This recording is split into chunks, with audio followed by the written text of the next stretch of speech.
हरे कृष्णा। हरे कृष्णा। आप सभी का भगवद गीता की क्लास से बहुत बहुत स्वागत है। तो हरे कृष्णा तो बोल ही सकते हैं हम लोग। हरे कृष्णा। हरे कृष्णा। Thank you. तो भगवद गीता की क्लास में आप सभी का बहुत बहुत स्वागत है। मुझे बहुत खुशी है कि आप लोग अब हम लोग जो है आके क्लास करते हैं, एसोसिएशन करते हैं। तो आइए हम भगवद गीता का चैप्टर 4 जो है वो कर रहे थे। चैप्टर 4 में आज हमें 15वां श्लोक पढ़ना है। तो करने से पहले हम प्रार्थना कर लेते हैं। ओम अज्ञानतिमिरान्धस्य ज्ञानाञ्जनशलाकया चक्षुरुन्मीलितं येन तस्मै श्रीगुरुवे नमः। श्रीचैतन्यमनोभीष्टं स्थापितं येन भूतले स्वयं रूपकदा मह्यं ददाति स्वपदान्तिकम्। हरे कृष्ण कृष्ण कृष्ण हरे हरे, हरे राम राम राम हरे। गुरुदेव की जय, श्री प्रभुपाद की जय, आप सभी गौर भक्तवृंद की जय। बताई गौर प्रेमानंदे हरि हरि बोल। भगवद गीता श्लोका नंबर 15 और अध्याय है 4, दिव्य ज्ञान। तो भगवान जो है अर्जुन को दिव्य ज्ञान के द्वारा समझा रहे हैं कि देखो अर्जुन, तुम्हारा जो कर्तव्य है उसको समझो। हाँ, तो भगवान यहाँ पे उनको बता रहे हैं कि तुम जो सोचते हो कि मैं जो ये काम कर रहा हूँ तो मुझे भी कर्म और फल या उसका रिजल्ट भोगना पड़ेगा।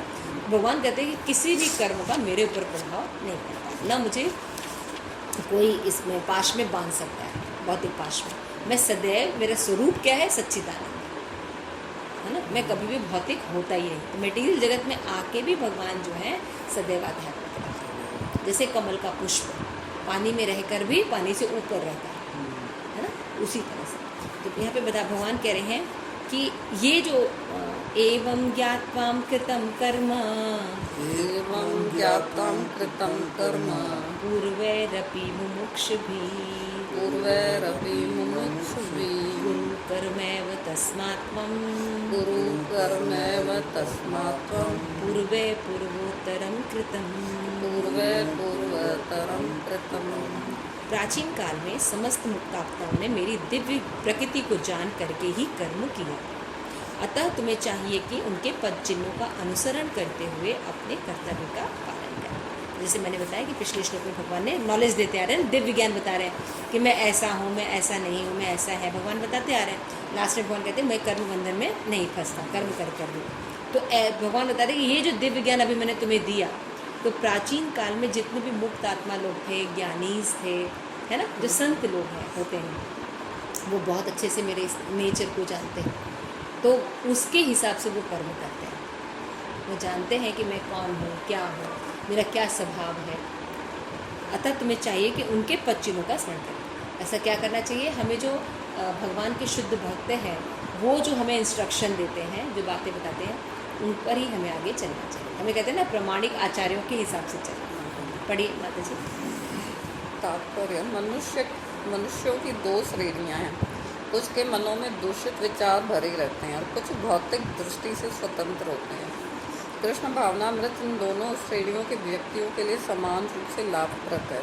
जिनके मनों में दूषित विचार भरे हैं उन्हें चाहिए कि भक्ति के अनुष्ठानों का पालन करते हुए क्रमिक शुद्धिकरण के लिए कृष्ण भावनामृत को ग्रहण करें, और जिसके मन पहले ही ऐसी अशुद्धियों से स्वच्छ हो चुके हैं वैसे कृष्ण भावनामृत में अग्रसर होते रहे, जिससे अन्य लोगों के आदर्श कार्यों का अनुसरण कर सके और लाभ उठा सके।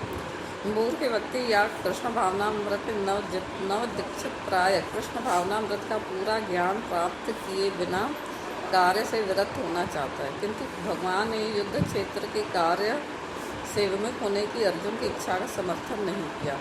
आवश्यकता इस बात की है कि यह जाना जाए कि किस तरह कर्म किया जाए। कृष्ण भावनामृत के कार्यों से विमुख होकर एकांत में बैठकर कृष्ण भावनामृत का प्रदर्शन करना कृष्ण के लिए कार्य में रत होने की अपेक्षा कम महत्वपूर्ण है। यहाँ पर अर्जुन को सलाह दी जा रही है कि वह भगवान के अन्य पूर्व शिष्यों यथा सूर्य देव वस्वान के पद चिन्हों का अनुसरण करते हुए कृष्ण भावनामृत में कार्य करें। अतः वे उसे सूर्य देव के कार्यों को संपन्न करने के लिए आदेश देते हैं, जैसे सूर्य देव ने उनसे लाखों वर्ष पूर्व सीखा था। यहाँ पर भगवान कृष्ण के ऐसे सारे शिष्यों का उल्लेख पूर्ववर्ती मुक्त पुरुषों के रूप में हुआ है, जो कृष्ण द्वारा नियत कर्मों को संपन्न करने में लगे हुए थे। तो यहाँ पे भगवान जो है, आपको याद है जब भगवान ने शुरू में ज्ञान दिया था तो इस चैप्टर में क्या बताया था कि मैंने ये ज्ञान सबसे पहले सूर्य देव को दिया था। सूर्य देव से इस प्लेनेट पर आए, इक्ष्वाकु आए, फिर मनु आए, तो उनके थ्रू ये ज्ञान इस पृथ्वी पर आया था। फिर भगवान जो है आगे बताया था कि जन्म कर्म च में दिव्यम, मेरा जन्म कर्म दोनों दिव्य है। जो ऐसा जानता है वो ही कर सकता है, मेरे बारे में नॉलेज रखता है, तो वो कभी भी इस जगत में बंधन को प्राप्त नहीं होता। उसके बाद हमने देखा था कि भगवान ने कहा था कि अर्जुन तुम्हारे हमारे जो है बहुत से जन्म हो चुके हैं, लेकिन मुझे याद है किस जन्म में तुमने क्या क्या किया, लेकिन तुम्हें याद नहीं। तो ये अंतर भी है भगवान में और जीव में। तो इसके बाद भगवान बताते हैं कि मैं अजन्मा हूँ, अविनाशी हूँ, ये सब नॉलेज दिया था, आपको याद होगा। फिर धर्म की जब ग्लानि होती है तो मैं प्रकट होता हूँ, याद है श्लोका क्या था, बहुत फेमस श्लोका है। हाँ, यदा यदि धर्मस्य भवति भारत अभ्युत्थानम धर्मस्य तदात्मानं सृजामि। ये परित्राणाय है ना। तो मैं क्या करता हूँ, मैं अगर इस दुनिया में आता हूँ तो ये नहीं कि मैं सुधार करने के लिए आता हूँ, सुधार तो एक साइड इफेक्ट है मैं आता हूँ अपने भक्तों को प्रसन्न करने का, उनको रक्षा करने का, उनको मैटर देने के लिए भक्ति का, ताकि वो कुछ मेडिटेट करें, है ना। क्योंकि उनका मेडिटेशन जो होता है उसका पॉइंट क्या होता है, कृष्ण और कृष्ण की एक्टिविटीज़।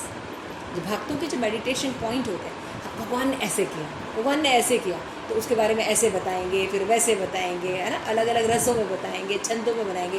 कोई गीत लिखता है ना, अलग अलग दोहे लिखता है, कोई अलग अलग तरीक़ों में, अलग अलग रसों में भगवान की बातों को बताते चलेंगे, है। तो संतों का कार्य क्या था, तो जब भगवान कुछ एक्टिविटीज़ करेंगे तभी तो भगवान कहते हैं मैं संसार में आके उनके लिए आता हूँ, एक्टिविटीज़ करता हूँ, ताकि वो अलग अलग तरह से मेरा प्रचार कर सकें। फिर भगवान बताते हैं कि मैं काम करते हुए भी लिप्त नहीं होता। पिछले श्लोक में हमने देखा था कि भगवान ने एकदम आराम से अर्जुन को समझा दिया कि देखो अर्जुन, मैं जो हूँ वो किसी भी कर्म फल में नहीं पड़ता, काम करता हूँ लेकिन मेरे ऊपर कर्म बंधन नहीं डालता कभी भी। तो ये सब समझना थोड़ा बहुत मुश्किल है, इसीलिए हमें प्रामाणिक लोगों के साथ बैठना चाहिए। जब हम वैष्णव के पास, क्योंकि हमारे पास जो इस भौतिक जगत का एक्सपीरियंस है वो बिल्कुल डिफरेंट है। यहाँ पे दुनिया में कोई भी व्यक्ति जो है वो जन्म मृत्यु जरा व्याधि के बंधन से छूटा नहीं है। कोई शायद कोई हो, याद करिए आपके रिश्ते में प्रभु जी, या कभी सुना हो आपने कि कोई मृत्यु से बच गया हो, ऐसा कुछ। जिन देवी देवताओं की पूजा करते हैं उनका भी नाश होता है ना। खाली एक ही व्यक्ति है जो सदैव थे, हैं और रहेंगे, वो है श्री कृष्ण। भगवान अपने बारे में ये नॉलेज दे रहे हैं, तो हमें भी समझना चाहिए कि हम भी कोई शाश्वत व्यक्ति के बारे में खोज रहे हैं, कोई ऐसा सहारा हमें मिले जो हमेशा रहे। आज से अभी हम एक पिक्चर वो देख रहे थे व्हाट्सएप पे, तो 90s 80s और 70s और 60s के पिक्चर देख रहे थे जगन्नाथ जी के रथ यात्रा के, और भी पहले के 50s के, फिर किसी 13 के, 18 सेंचुरीज़ के। अच्छा। वही तरीका है आज जगन्नाथ जी का जो यात्रा निकलता है, वैसे ही जगन्नाथ जी पहले भी निकलते थे। अच्छा। और जगन्नाथ जी का जो विग्रह था वो वैसे ही था, कोई चेंजेस नहीं। कब सतयुग में भी जब वर्णन आता है तब भी जगन्नाथ जी ऐसे ही थे कोई चेंजेस थे। द्वापर में भी अगर जगन्नाथ जी की कई वर्णन आता है तो ऐसे ही है ना। त्रेता युग में भी अगर वर्णन आता है तो जगन्नाथ जी वैसे ही हैं, और अभी भी आप जाएंगे तो वैसे ही दिखते हैं। तो है ना ठाकुर जी वैसे ही। अभी मान लीजिए अभी हमारा जन्म हुआ, लेकिन आज से 33,000 करोड़ वर्ष बाद हमारा मान लीजिए जन्म हुआ कोई कुछ बचेगा, सब चीज़ चेंज हो गया। लेकिन एक ही चीज़ हमेशा मिलेगी आपको, कृष्ण अगर मिलेंगे तो आपको बांसुरी बजाते हुए सामने सलोने रूप में मोर पंख धारण के हुए मिलेंगे राधा रानी के साथ। चेंज होंगे? कभी नहीं चेंज हुआ। बहुत से लोग ये क्वेश्चन करते हैं मायावादी कि रामायण वगैरह जो आप बता रहे हैं ये तो मिथ है, आपने अपने हिसाब से बता रहे हैं, ऐसा है नहीं। तो आप सोचिए रामायण लगभग कितने 100 से ऊपर भाषाओं में उपलब्ध है अलग अलग देशों में। इंडोनेशिया से लेके, रशिया से लेके, लंका से लेके, हर जगह रामायण जो है अपनी अलग अलग भाषाओं में उपलब्ध है। तो सब जगह सब रामायण में राम के पिता का नाम दशरथ ही था, सीता ही उनकी वाइफ थी, लक्ष्मण ही उनके पति भाई थे, और जितनी भी डिटेल्स मिलती है सब जगह एक कैसे मिलती है? सोच के देखिए, सारी हायरार्की। भगवान का युद्ध किससे हुआ था? राम जी का। राम जी किससे लड़े थे? रावण से। हाँ, रावण रावण से। तो रावण की बहन कौन थी? सुपर्णखा। तो ये डिटेल सब जगह एक जैसे कैसे हैं? जब कोई ऑथेंटिसिटी रहे, जैसे आप हैं, जैसे विष्णु अवतार प्रभु जी। अब आपके पिताजी का क्या नाम था? आपके पिताजी का, हाँ, ठीक है ना। अभी हम आपसे पूछे कि हाँ आपके पिताजी ये थे, तो आपको जो जानने वाले बोलेंगे ना, हाँ भाई इन्हीं का बेटा है। तो अब आपके चाचा से पूछे तब भी यही बात बोलेंगे। और आपको बिल्कुल नहीं जानते, विदेश में बैठे होंगे, उनसे भी पूछे तब भी यही बात बोलेंगे। नहीं, आपके मोहल्ले वाले जो होंगे, अगर हम आपसे पूछे कि विष्णु अवतार जी के किसके बेटे हैं, वो यही बताएंगे। कोई अलग बताएगा? कोई ये कहेगा कि पप्पू हलवाई के बेटे हैं विष्णु अवतार प्रभु जी, ऐसा बोलेंगे क्या? क्योंकि ये सत्य नहीं है। उसी तरह से हम जिन रामायण को माइथोलॉजी बता देते हैं कि नहीं ये माइथोलॉजी है, तो इतनी जो हायरार्की है, डिटेलिंग है, हर जगह एक जैसी कैसे? कहीं तो होना चाहिए कि शूर्पणखा का जो भाई था वो लक्ष्मण, गड़बड़ होनी चाहिए ना। कहीं नहीं पाया जाता। इसका मतलब ये घटना हुई थी, संतों ने देखी है, और आज भी जगह जगह पे कई प्लैनेट्सों में रामायण हो रहा है।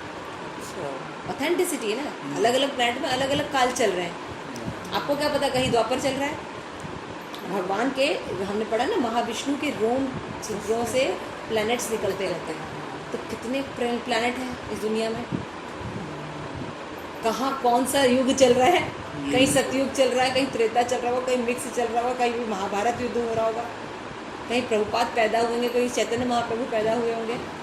तो लोगों को हायर नॉलेज नहीं, कहने का मतलब। तो यहाँ पे भगवान बहुत आराम से अपने बारे में बता रहे हैं कि ये ऐसा नॉलेज लेकर, जो मैं अब बता रहा हूँ कि मैं, मेरे जन्म कर्म दिव्य है, ऐसा नॉलेज लेकर बहुत से संत पुरुषों ने अपना जीवन सफल किया।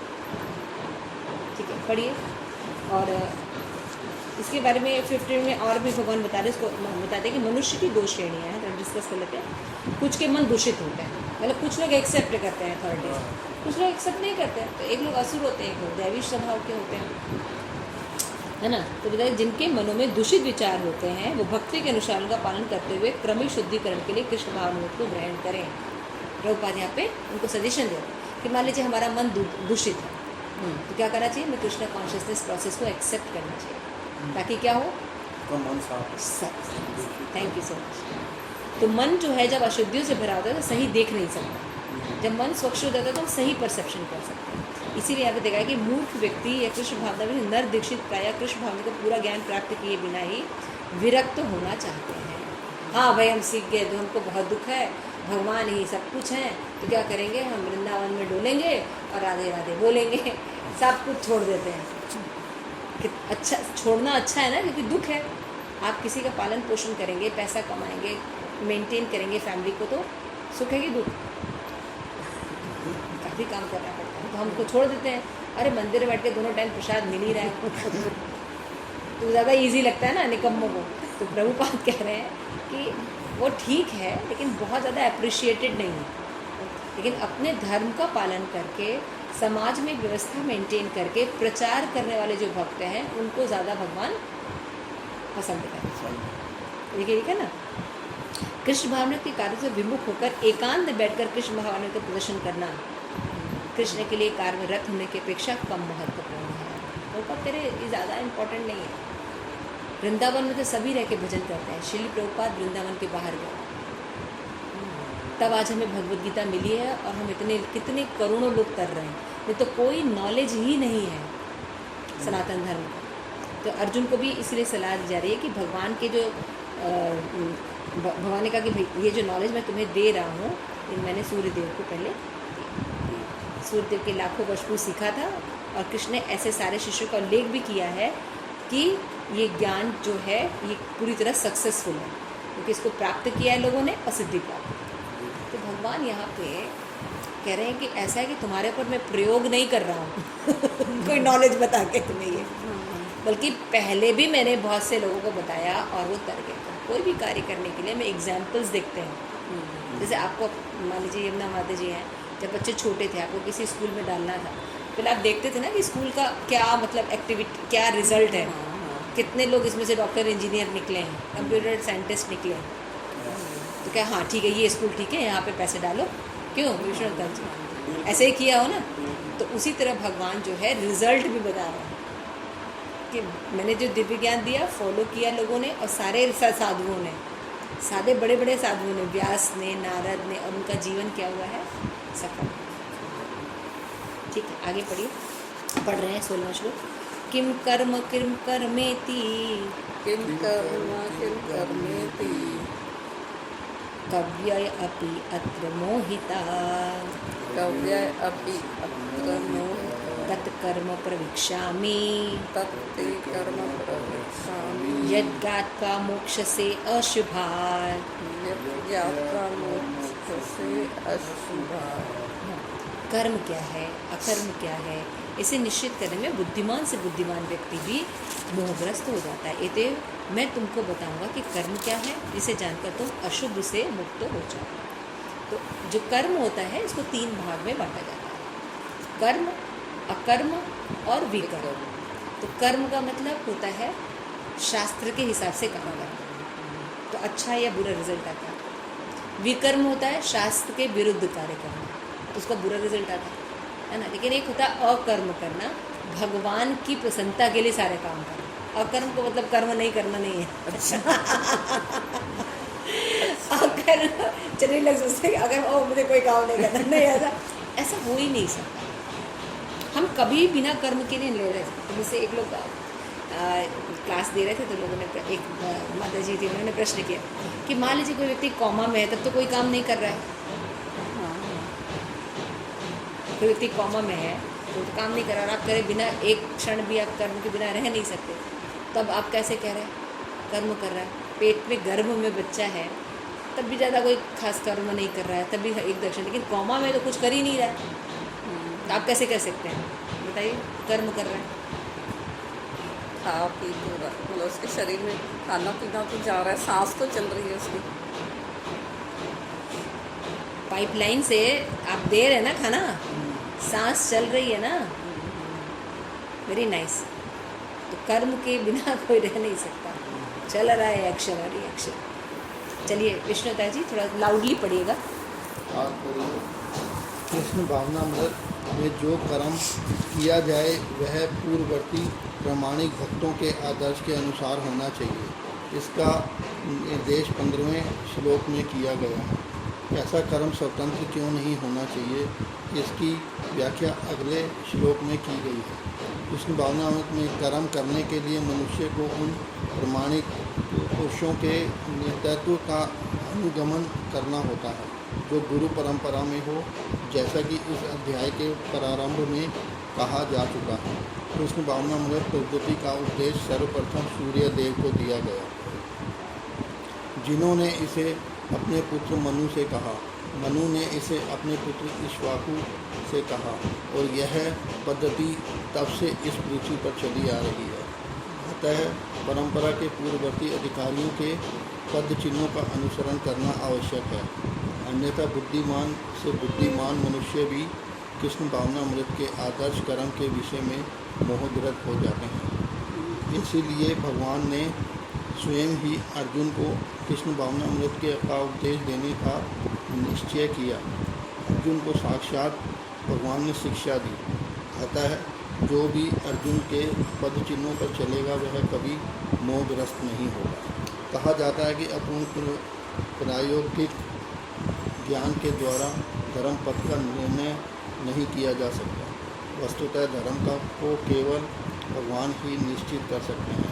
धर्म तो साक्षात भगवत परिणतियम भागवत 6.3.19। अपूर्ण चिंतन द्वारा कोई किसी धार्मिक सिद्धांत का निर्माण नहीं कर सकता।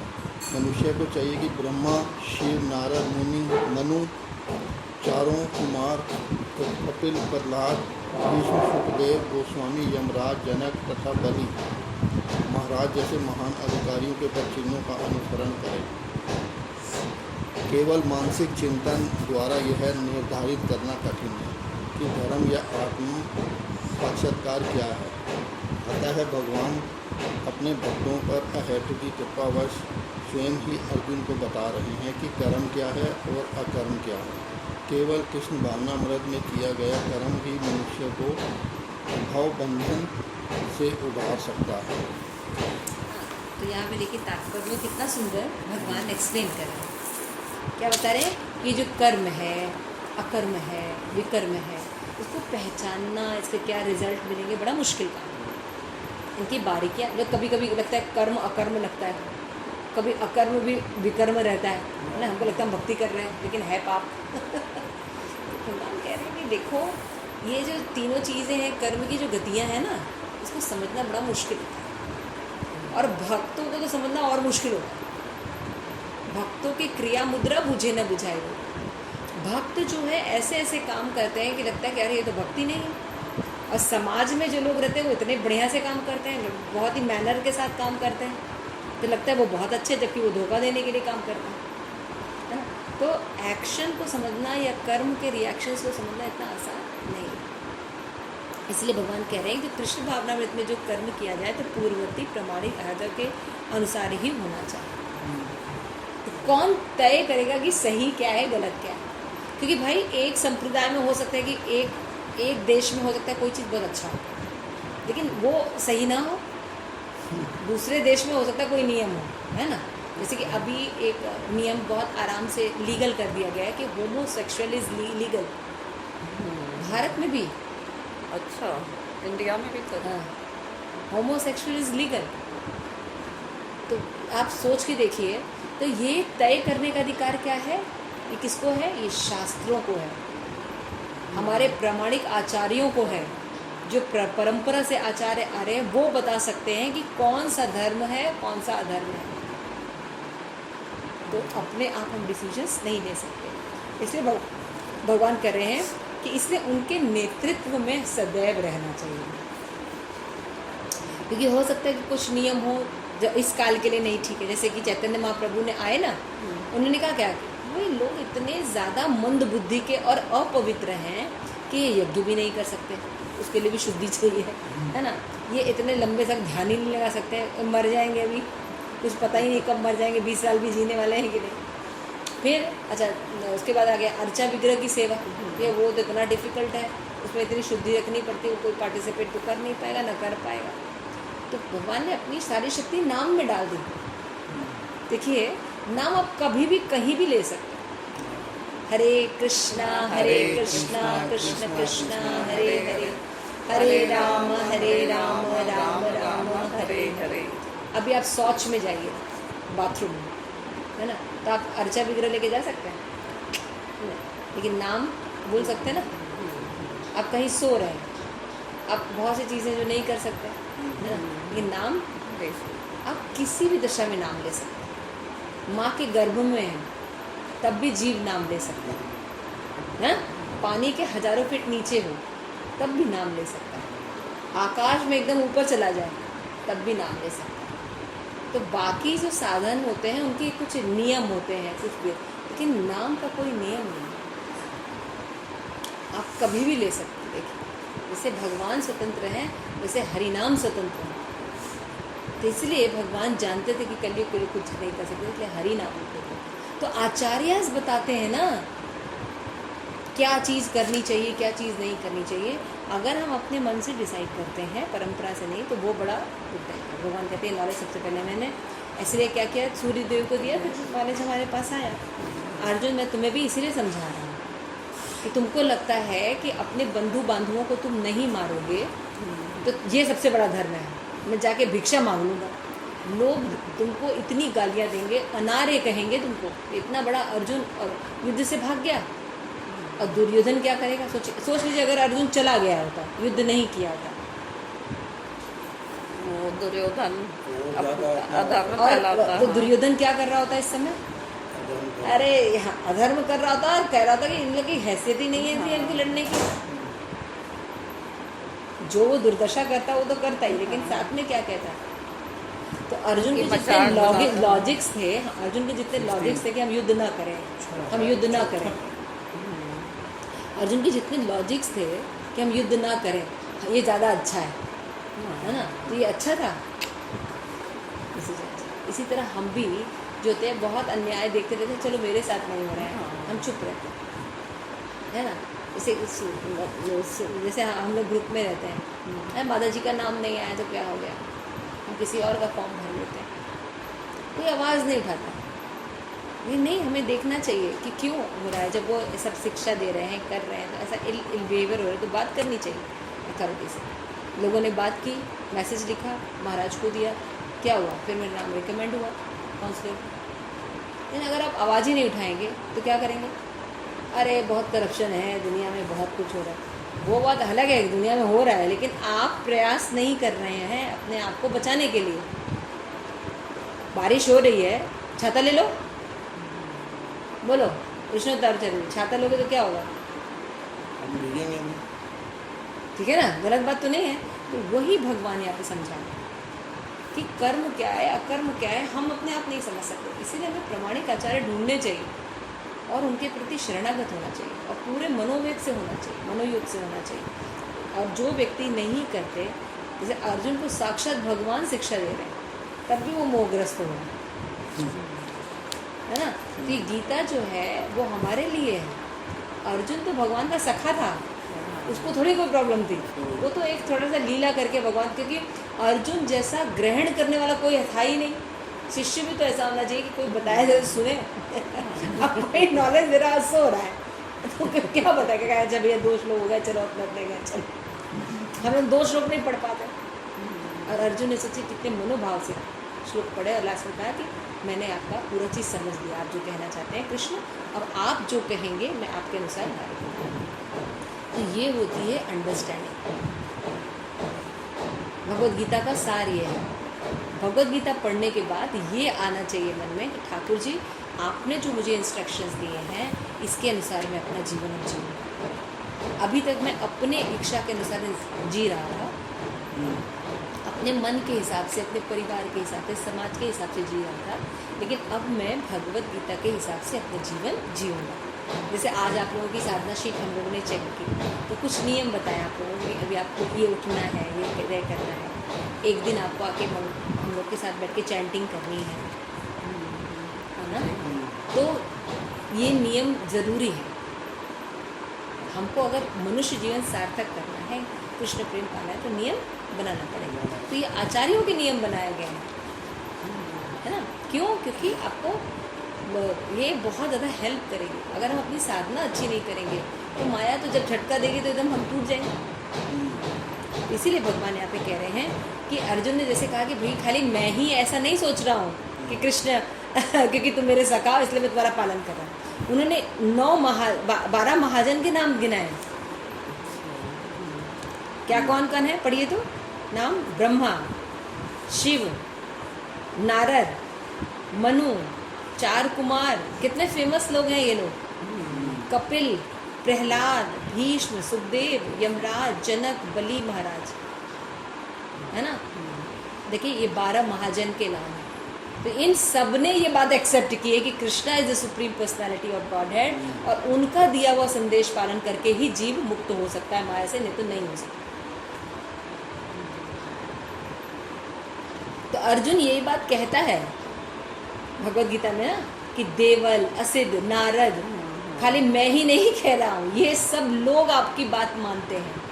तो भगवान भी अर्जुन को बोलने से पहले कह रहे कि अर्जुन मैं तुम्हें जो नॉलेज दे रहा हूँ तुम घबराओ मत, ये नॉलेज लेके हर लोग को सिद्धि ही प्राप्त हुई है।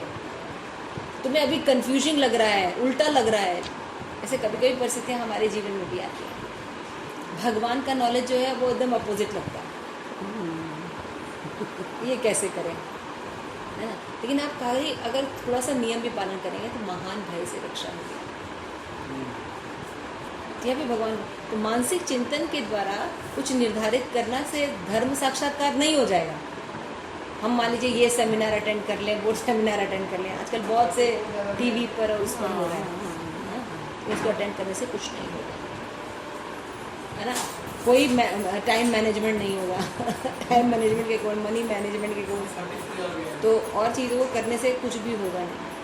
कर्म क्या है, अकर्म क्या है, ये समझना इतना आसान नहीं है। इसलिए हमें प्रामाणिक लोगों की हेल्प लेनी चाहिए, तभी हम भगवान से। श्री प्रभुपाद की जय, ग्रंथ श्राद्ध भगवद गीता की जय, निताई गौर प्रेमानंदे, हरि हरि बोल।